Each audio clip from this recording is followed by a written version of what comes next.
Hi, welcome back to Maths with Armien. This is another video on statistics, grade 12 CAPS mathematics, and specifically here I'm going to look at OGIVE and frequency polygons and histograms. Let's see what we're going to do exactly. First of all, we're going to have just an overview of frequency distributions and frequency tables. Then I'm going to look at histograms, frequency polygons, and OGIVEs. And then we're going to do some application problems relating to the above. And then, as usual with all the videos, there's always an exercise worksheet. So let's start with this unit here. We're going to do an overview of the frequency distributions, right, of grouped univariate data. In this video, we're going to focus only on univariate data. In other words, there's only one variable. There are two types of data here. We're going to have the ungrouped data, and ungrouped data can be displayed visually using the following. We can have it using pie charts, or you can represent it using bar charts, or you can represent it using line graphs, and we can also use the box and whisker plots, right? Now, with univariate data, we also have that the data can be grouped, and they can be displayed using the following three methods. We're going to show you how to do histograms, then we're going to show you how to draw frequency polygons, and then we're going to have OGIVEs, or cumulative frequency curves. Now, let's look at the grouped univariate data, in other words, data with only one variable. Let's consider the ages of 100 individuals, and you can see there's 100 individuals and it's quite busy looking at it, right? Now we can actually group the data, right? There are 100 and we look at there, we have 20s, ages in the 20s and the 30s and the 40s and the 50s and the 60s and the 70s. So we can group them in 20s and the 30s. You see there's the group from 20 to 30, and from 30 to 40, and from 40 to 50, 50 to 60, and 60 to 70. And if we count how many 20 to 30s there are 18 ages there. 30 to 40 there are 23, 40 to 50 there are 26, and you see 50 to 60, the 60 is included here, not there, that's 19, and then from 60 to 17 there are 14. And if we add up those frequencies, 100, right? What does this mean? There are 18 elements here within this interval from 50 to 70. We refer to this as an interval, or we also refer to it as a class.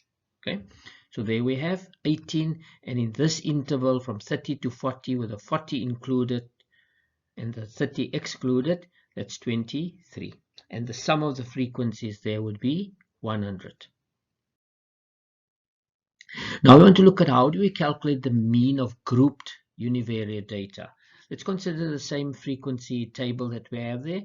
There's the intervals and there's the, so there are 18 of these. See, now we don't know which of those 100 numbers are just 18 between 20 and 30. So we need a representative here, right? And what would be the advisable representative there? That's right, the middle number, or the midpoint. So we're going to calculate here.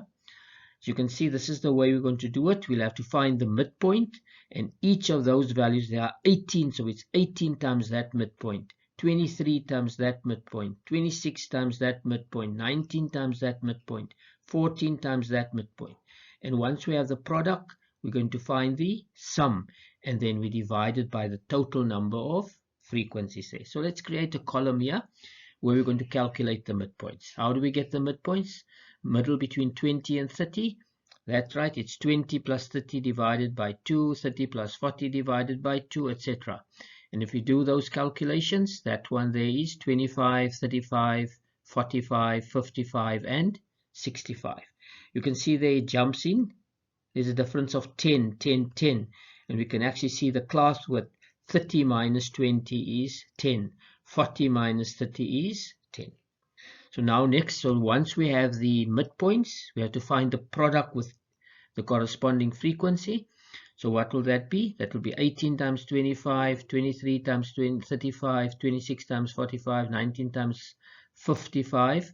And then we have to find the product of that. So there's the products. There you can see there we've got the products there. And if we find now next we need to find the sum. So we can total that, and that gives us 4,380. We also know the sum of the frequencies that was given to us, and that is 100. Now we're ready to start to calculate it. So it's the sum of the product divided by the number of data points, and that gives us 43,8. Now here's an example for you to try. You can pause the video. There's some intervals given. I've given you some nice numbers, some cosmetic numbers, just for you to get used to the method of finding the mean. No decimals here. So there's the intervals there. So you have to calculate your midpoint.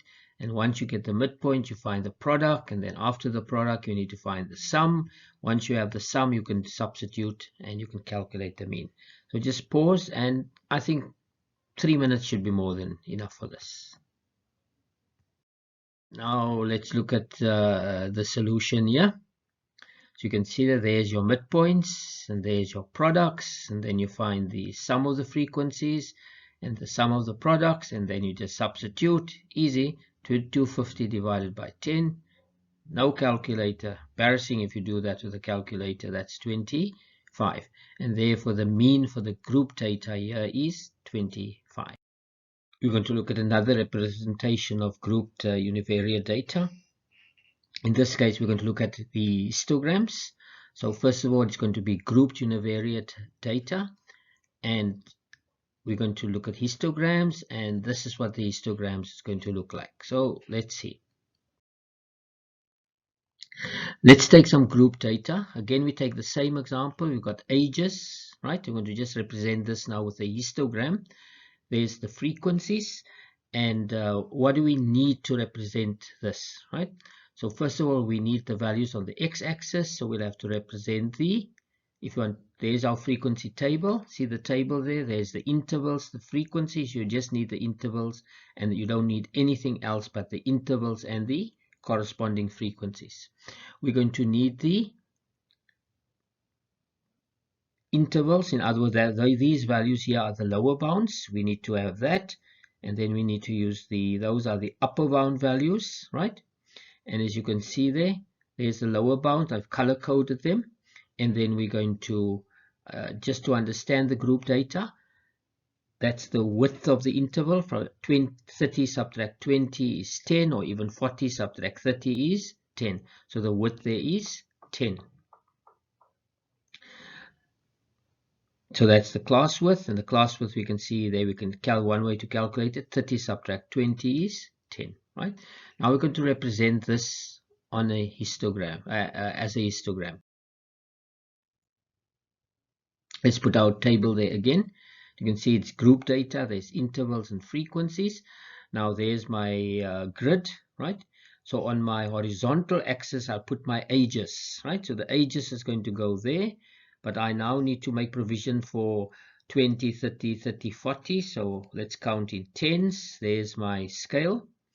And then on the vertical, I'm going to have my frequency. And the maximum number there is 26. So I need to go at least up to 30.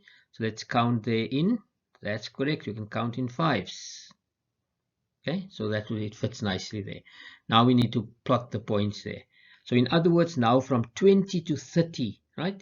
In that interval, so let's see, there's 20 to 30 must go with 18. So I do that. You can see there between 20 and 30, that matches with 18. So I draw a little bar there, and the same there from between 30 and 40, there's 23, and between 40 and 50, there's 26, and then the next one is 19, and the next one there we can get between 60 and 70, that's 14. Right?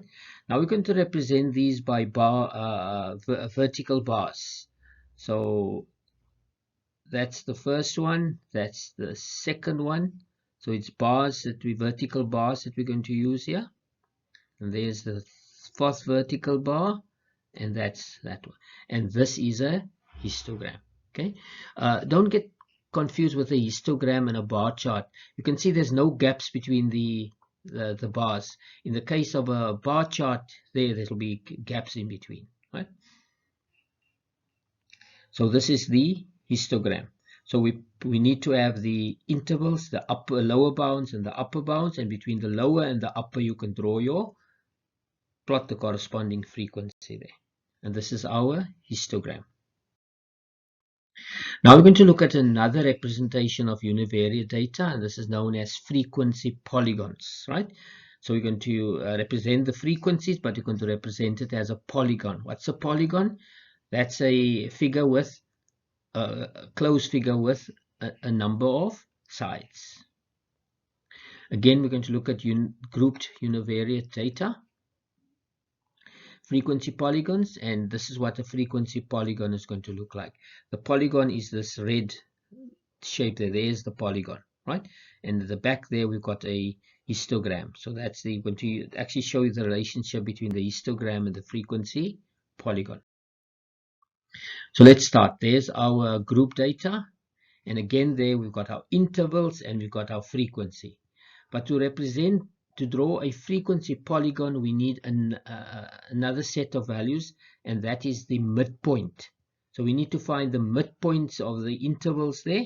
And what will those midpoints be? Quite easy, right? So in this case here, we're going to use a frequency table, but we need another set of values. Those are the midpoints. So I need to have my midpoints, because I'm going to use my midpoints and associate it with the frequencies, right? And that will help us to get a frequency polygon. Let's go to the next slide and see.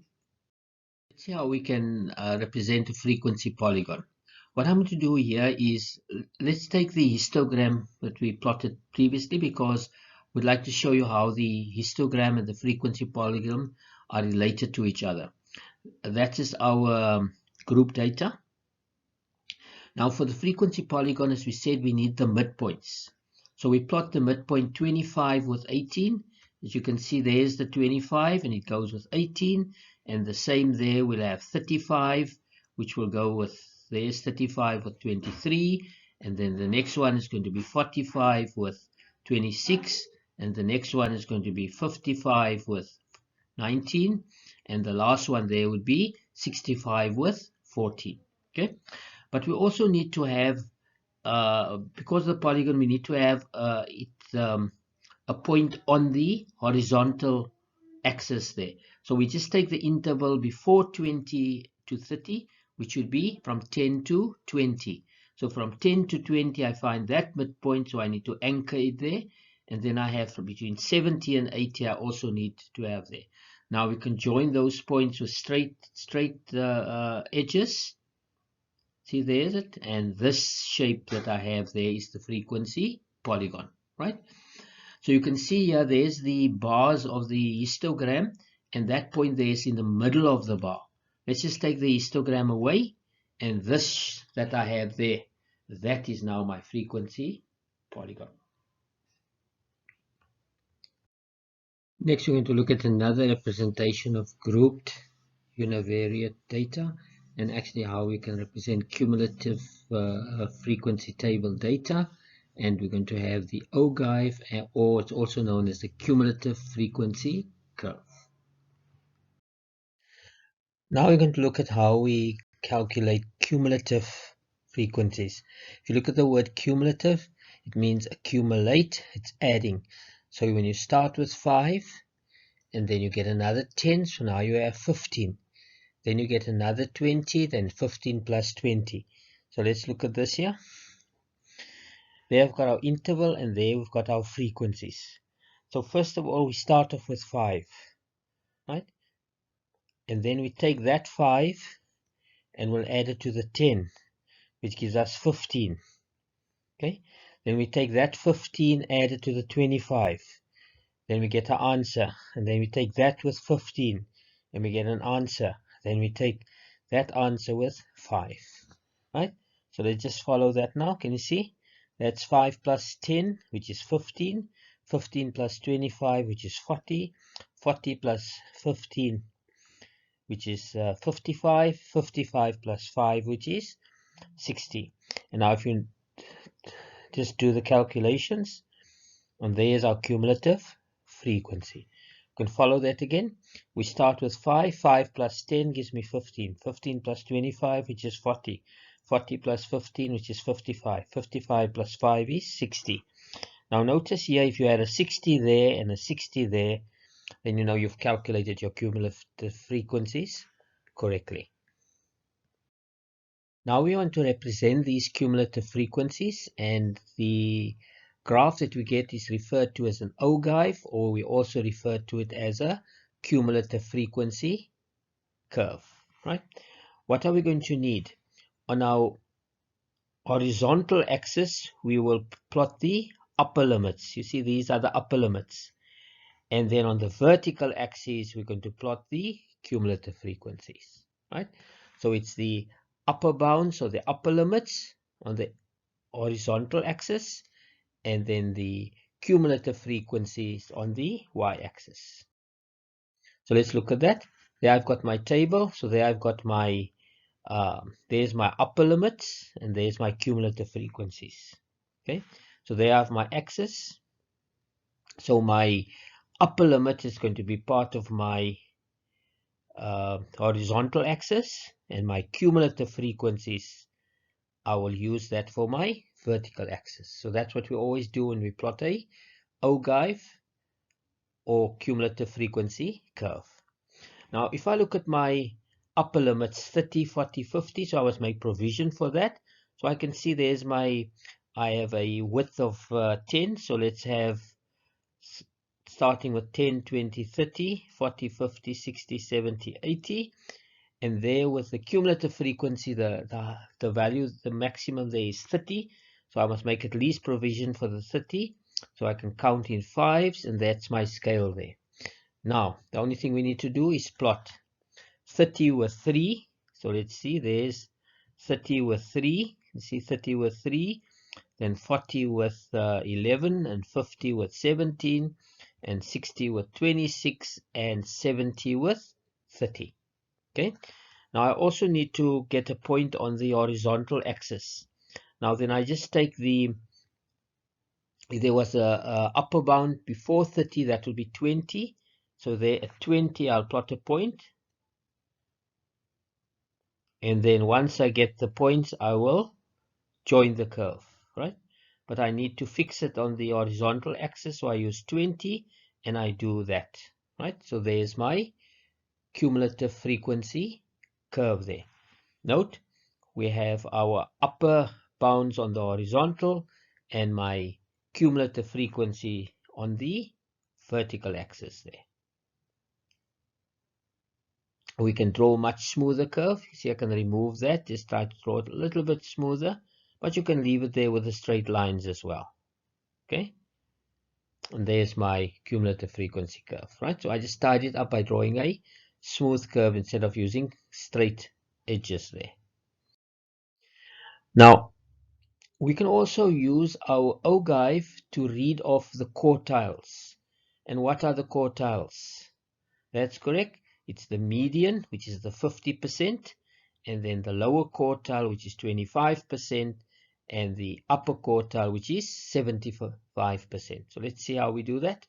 So first of all, if we want to get the first quartile is 25%. So 25% of what? 25% of my total frequencies. So that is 25% of 30. That is 7,5. Let's locate 7,5. There's 7,5. I go towards my OGIVE curve, right? And I take the reading on the horizontal axis. You see, there's my reading, and that reading there is 38, right? Let's remove that.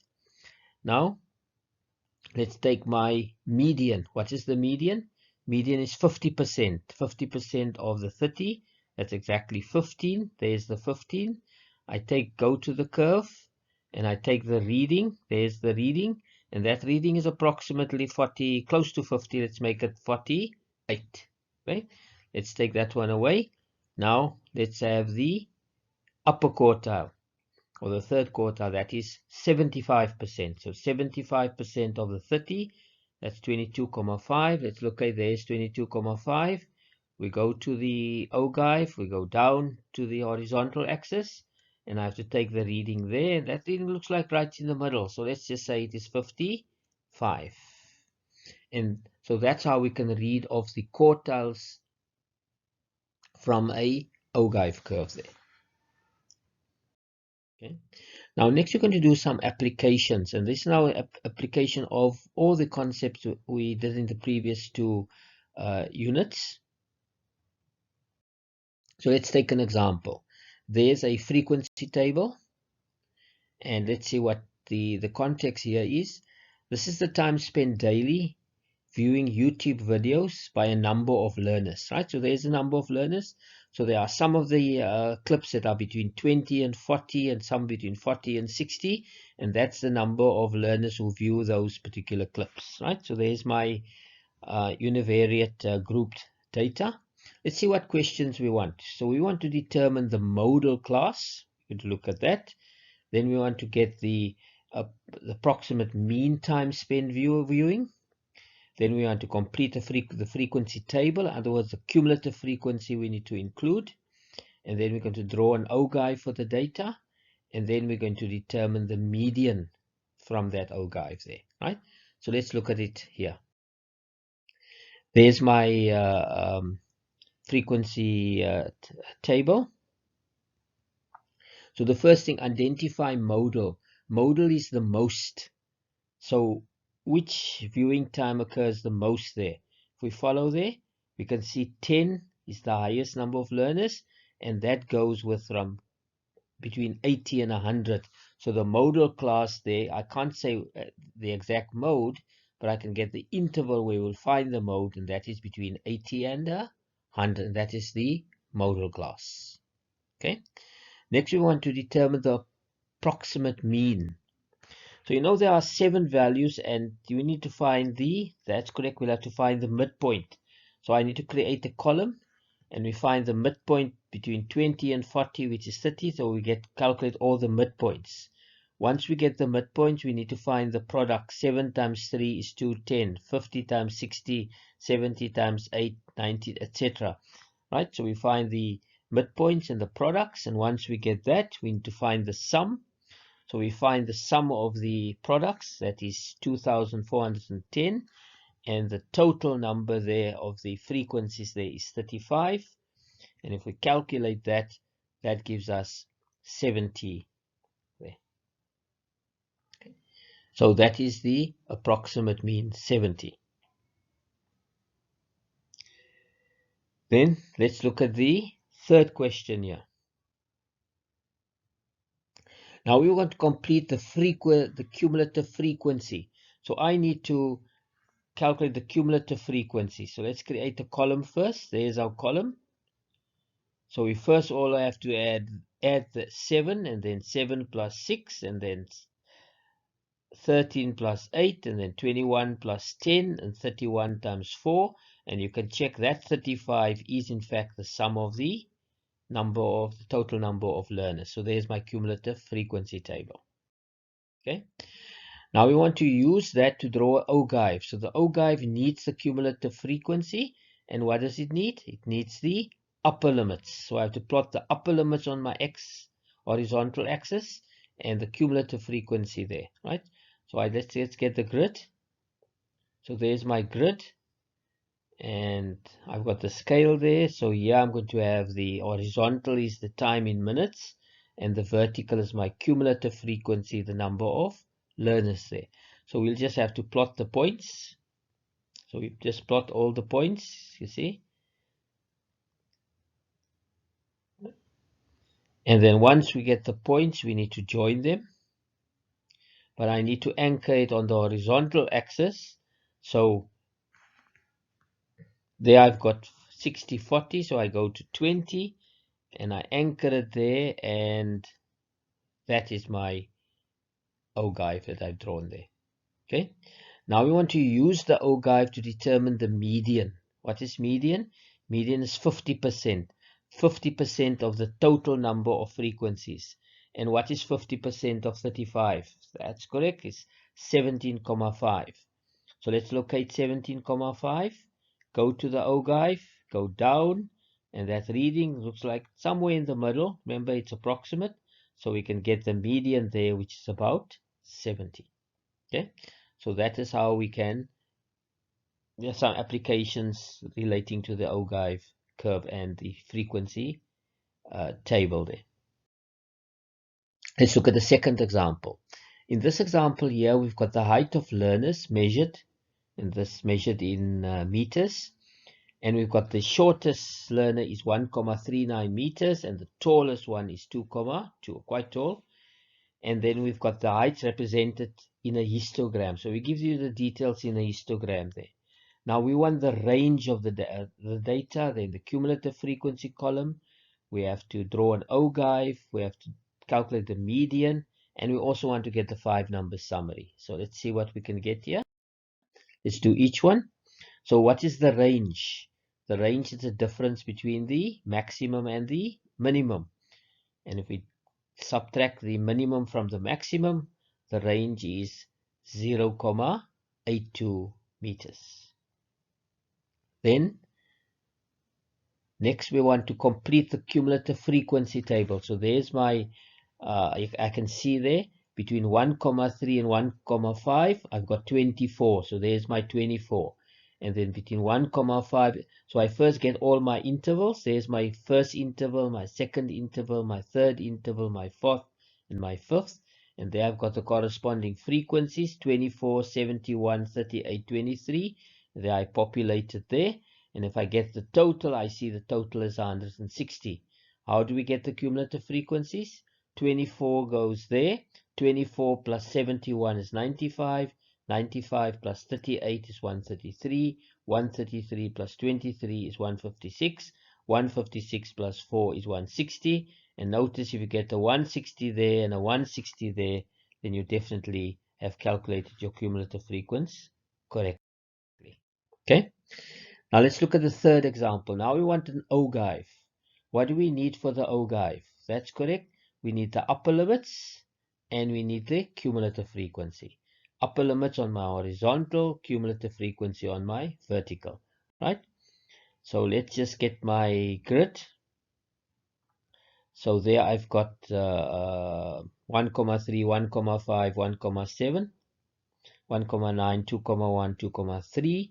And the 160, so I must make provision to go up to, at least we count in 25s, so I can make provision for the 160. And now if we plot those points, there's my height in meters and cumulative frequency. We plot the points, right? There's all our points that we've plotted, and then we join them, right? I join the points nicely there. It looks nice and smooth there. And I need to anchor it on the horizontal, so there's 1.5, so the upper limit before that would be 1.3, so I anchor it at 1.3, and there's my cumulative, my OGIVE curve, or also known as the cumulative frequency curve there. Okay, let's see what we want to calculate here. The median. What is median? Median is 50%. 50% of the total number of learners. 50% of 160. You don't even need a calculator for that. That's 80. I go to the OGIVE, go down, I take a reading, it's before 1,7, so let's say it's 1,65, right? Now we want the 5-number summary. What's the 5-number summary? That's right, minimum, quartile 1, medium, quartile 3, and maximum. The minimum and maximum that was provided, given to us before, the median we just calculated, the minimum and the maximum was given. Now how do I get quartile 1? Quartile 1 is 25%. 25% of 160 is 40. I go to my graph. I take the reading on the X. And that reading there is bigger than 1.5. Let's make it 1,55. Right? Or any estimation that you can use there. For the upper quartile, I need 75% of 160, which is 120. At 120, I go to the OGIVE curve. I take the reading down there, and that one there is before smaller than 1,9, so let's say approximately 1,8, right? You can round it off as long as you get it as close, and there we calculate the 5-number summary. Now, as usual, there's an exercise worksheet, and this exercise worksheet, I've taken examples from external DBE question papers. Just look at them here. In the first one, comes from the November 2014. I've adapted it slightly. This one provides you with a histogram. You have to identify the modal class. Then you have to complete the frequency column, right? Draw an OGIVE, and then they have a question there that you have to estimate the number of speeding fines issued to the motorists there. Okay, you have to take a reading from your OGIVE. Then the second question comes from February 2016. There's a frequency table. There we have to calculate the mean, draw a cumulative frequency graph. Then there's an application that we have to do there. And then we also have to calculate the median there as well. Okay. Then let's look at the third question. Comes from February 2017. Here they give us an OGIVE. So the OGIVE is drawn, and they give you a frequency table there.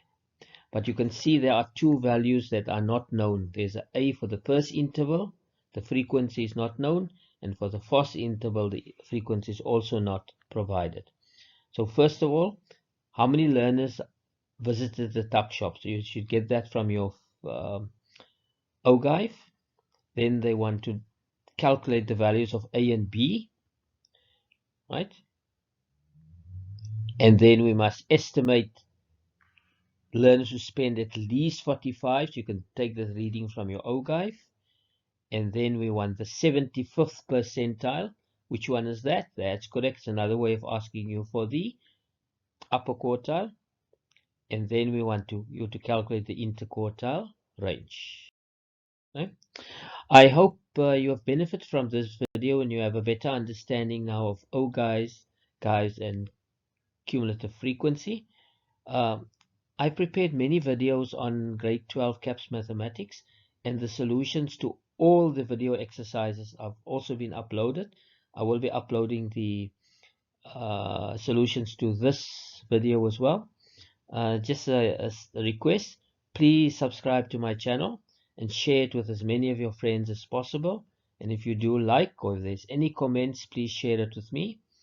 And until our next video, thanks, and hope you will visit Maths with Armien soon again.